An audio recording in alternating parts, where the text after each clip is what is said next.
नीतीश ने माँ के जन्मदिन की सारी तैयारियां कर ली थी। अब बस कुछ बाकी था तो उनका सेलिब्रेशन और सरप्राइज।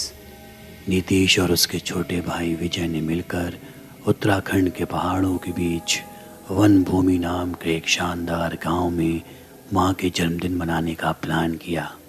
जन्मदिन के एक शाम पहले ही नीतीश और उसका पूरा परिवार वन भूमि के लिए निकल पड़ा। अभी सफ़र को कुछ ही घंटे बीते थे कि रात का अंधेरा अपने उफान पर चढ़ने लगा। जो सड़कें महज अभी कुछ घंटों पहले तक गुलजार थीं, वो एकाएक काफ़ी सुनसान और सुर्ख नज़र आने लगी। गनीमत थी कि उस सड़क के दोनों तरफ स्ट्रीट लाइट मौजूद थी, जिनकी रोशनी रात के इस अंधेरे को कुछ हद तक चीरने में कामयाब थी।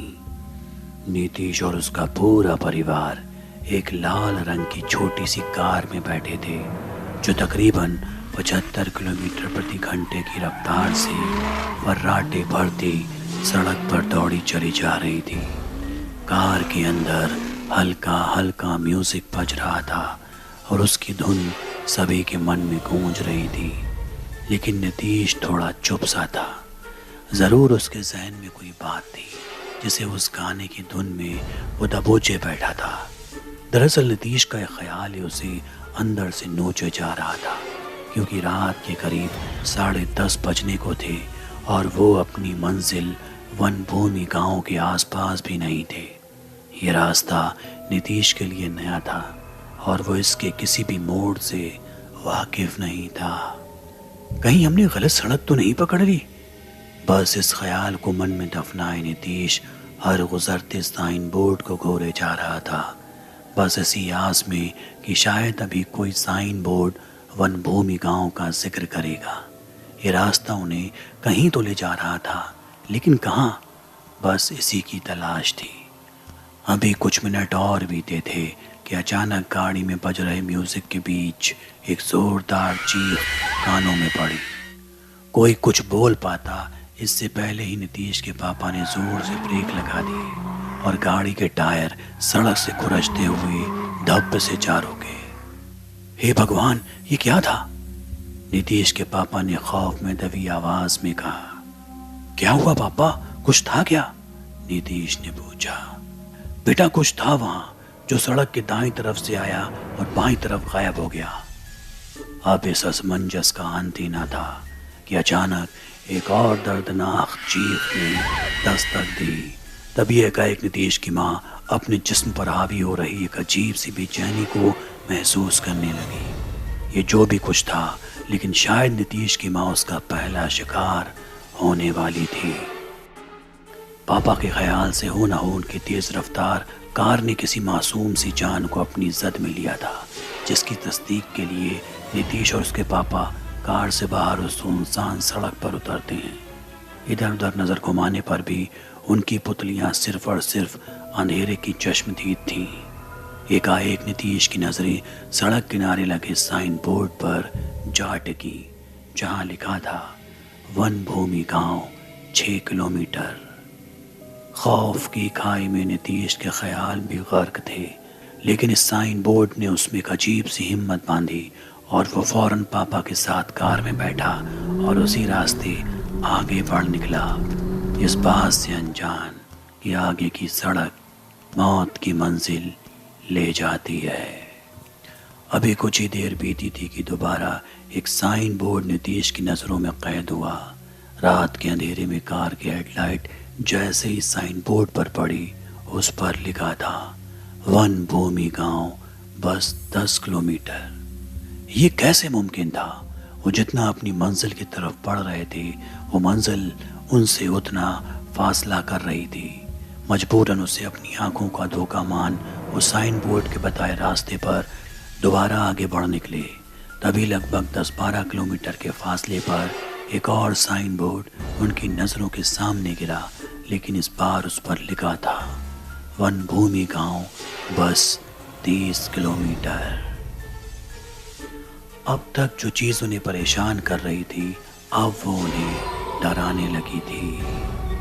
रात के 2 बजने को थे और ना जाने क्यों सुनसान दहशतनाक सड़क के बीच उनके साथ ये खौफनाक वाक़या हो रहा था।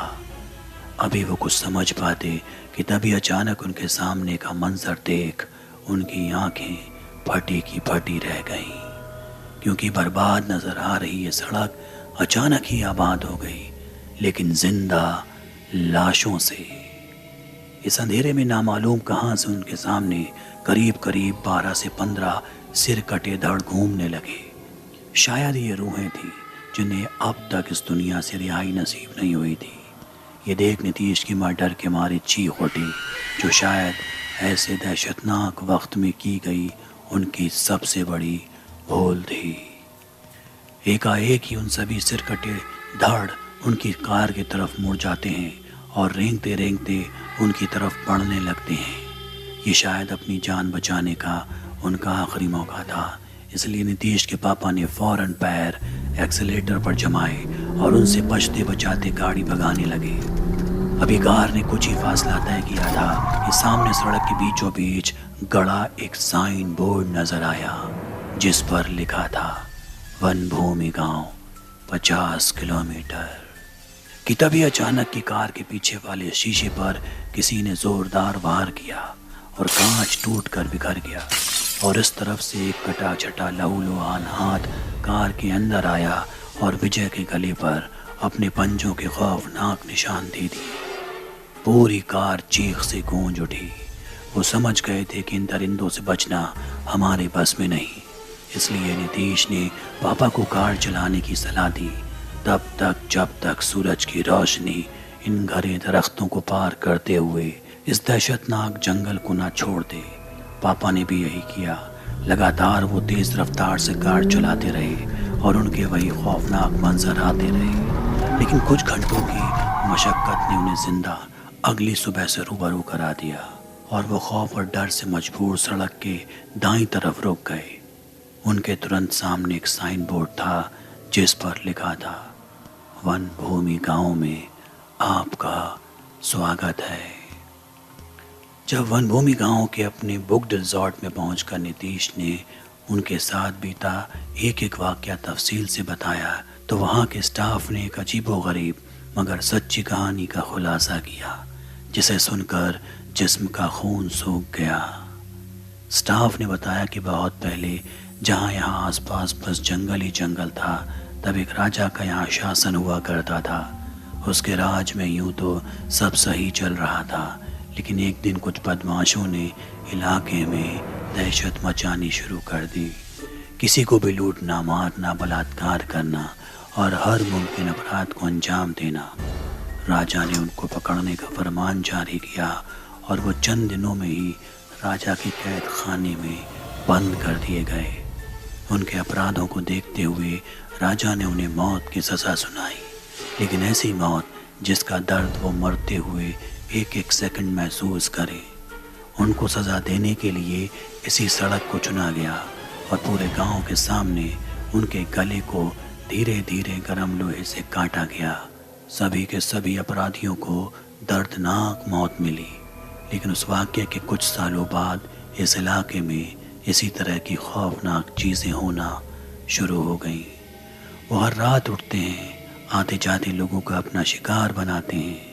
अगर सही समय पर सुबह नहीं होती तो शायद आप लोग भी जिंदा नहीं बचते।